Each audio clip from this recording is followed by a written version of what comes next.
Hi, this is John with WTI, and right here with me I have this set of drill bits by Trooper that has done a great job for me.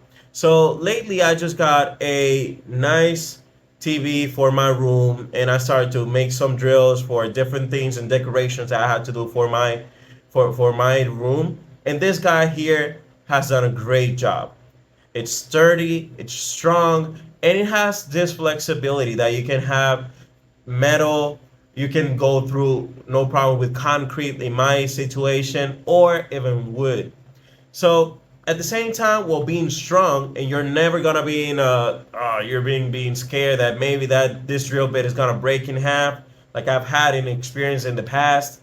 It's gonna go so strong. In my case with concrete, you're not gonna feel so much effort that you're going to be drilling inside out to make a nice hole. So this set, it's really good. It's durable, and at the same time, it gives you this flexibility that you can go almost through anything. You're not gonna be scared of anything at all. So this was John with WTI, and that was my point of view.